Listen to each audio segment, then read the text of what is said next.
Vous écoutez le seul show de sport au retour 100% fan. Jean-Charles en liberté. Cet essai routier vous est présenté par vos concessionnaires Nissan Rive-Sud de Boucherville, Brossard et Châteauguay. Faites un essai routier dès maintenant. Visitez nissanrivesud.ca. Nissan Rive-Sud, pour l'expérience. Formule LP. Voici la chronique automobile avec Louis-Philippe Guy. Yeah, baby! Formule LP. C'est l'heure de la Formule LP. Il a toujours rêvé de Toronto et il a été cette semaine un Leaf. Il est donc heureux. LP, comment vas-tu? T'as paru surpris quand je t'ai dit que je tripais dans ma Leaf de Nissan? Premièrement, j'étais pas certain qu'elle serait capable de te transporter. Vérification faite, ça marche bien. Ben, je suis là.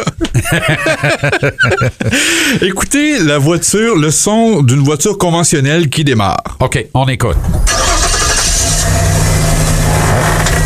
Ça ressemble à mon Murano. Ouais, ben une voiture conventionnelle, tu sais, on n'a pas de surprise là, on sait que ça sonne de même. Ta belle voiture. Écoutons la Leaf qui démarre. OK. Et mon Dieu, c'est un vaisseau spatial, c'est chic, c'est beau. Chance qu'ils en ont mis un son parce que ça en fait pas. Le moteur, tu saurais pas qu'il est parti. Mais c'est beau, c'est cute. Puis c'est un, tu sais, j'ai toujours aimé la technologie. Puis je gère à tous les jours mon téléphone, ma tablette en fonction du pourcentage qui reste. Fait que ça fait pas différent de la voiture, tu sais. Je vois le pourcentage qui descend. Il part de 100 le matin. J'ai pas une prise 220 chez moi, là. J'ai une voiture électrique pour une semaine prêtée par nos amis du groupe Nissan Rive-Sud. Mais, coudonc, je pars à 100 le matin parce que je la branche dans le 110, parce qu'elle passe la nuit là, puis parce que j'ai pas consommé 100% d'électricité la veille, là. Je comprends. Je suis pas arrivé chez moi un seul soir en bas de 50%. Alors, j'ai fait le test. Je me dis, je peux donc durer 2 jours. Alors, aujourd'hui, je suis arrivé à la job, il me reste 49%. Je retourne tantôt. Donc, ça, c'est pour tester les soirs où tu arrives quelque part où t'as pas de branchement. Exemple, tu vas à l'hôtel. Tu sais, tu peux pas te brancher à l'hôtel, à moins que... Il y a plusieurs hôtels qui l'ont. Ben oui, maintenant. bravo, de plus en plus. Certains restaurants aussi, le Saint-Hubert, t'as des endroits... Centre Bell, il y a ça. Oui, des centres communautaires dans la ville. Tu sais, de plus en plus, mais faut pas se faire de cachette, là. Tu pourras pas te brancher partout. Mais c'est bon d'avoir une autonomie de 2 jours dans ce temps-là. C'est vrai. C'est sûr que tu pars pas au Saguenay-Lac-Saint-Jean encore avec une voiture électrique. T'as 160 km d'autonomie. OK. Mais tu sais, je vais à la garderie, à l'école tous les jours, aller-retour, trafic le matin sur le pont Jacques-Cartier, aller-retour, et j'ai pas dépensé 50% dans une journée. Est-ce que tu as eu un stress additionnel en regard de la pile, de la batterie? Au début, c'est sûr. Je sors de la cour de Nissan Brossard la semaine dernière. La première lumière, j'étais à 99%. Je me disais, OK, là, je viens de passer 1%, là. Je vais-tu me rendre? Mais tu sais, au final...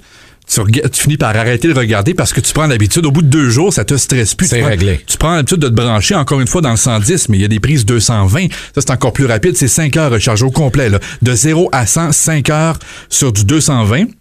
Donc, les gens peuvent se faire poser à la maison. Il y a des frais, mais en même temps, vous êtes admissible à un incitatif de 8 000 du gouvernement du Québec pour une voiture comme ça qui vous coûte de base 30 000 jusqu'à 38 000. Moi, je pense qu'on m'a prêté le modèle 38 000. J'ai les beaux sièges en cuir, sièges chauffants. D'ailleurs, c'est intéressant parce que ça demeure une voiture sous-compacte. Oui, exact. Donc, c'est comme une Versa, mais plus techno. On compte pas peur aux gens, c'est un peu plus cher, mais c'est plus que du bonbon. Oui, puis l'incitatif aussi, faut que tu mettes ça en ligne de compte. Exact. Et les économies que tu vas faire. Oui, tu as une batterie. Puis une batterie, ça a une durée de vie.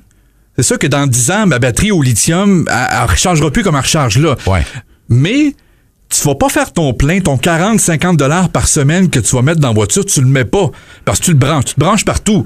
Donc, ton bill d'hydro, il fera pas une grosse différence à la maison. Parce que oui, tu le recharges à la maison, c'est de l'électricité. Mais c'est rien comparé au prix de l'essence. Puis souvent, tu te branches ailleurs. Je me suis branché sur mon bloc cette semaine. J'ai pas parlé au proprio encore, je vais y dire, mais tu sais, il verra même pas la différence. Mais quand tu te branches là, dans des endroits prévus à cet effet-là, c'est sans frais, ça. Non, tu te branches. C'est chic. Voilà. Et t'as pas les changements d'huile. C'est pas d'huile. Il y a moins de pièces dans le moteur électrique. Donc, toutes les pièces qui usent au fil du temps, t'as pas à en faire le remplacement. C'est sûr que t'as encore des frais à changer, là. Alors, au niveau des réparations, tu sauves énormément d'argent. Et en consommation, ça se compare même pas. Puis, tu gères aussi premièrement, c'est 0,0 litres au 100 km parce que c'est une voiture 100% électrique. C'est pas hybride, là. Tu gères ce que tu utilises. Exemple, t'enlèves la chaufferette. T'en as pas toujours besoin. Une fois que c'est chauffé, tu peux la fermer. Ben, tu gagnes 12 km d'autonomie. Tu freines. t'as de la récupération d'énergie. Dans une pente, tu freines.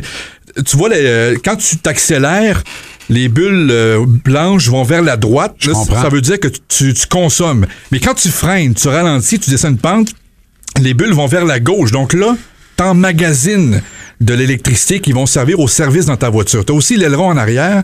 Le petit aileron, il y a des capteurs solaires. OK.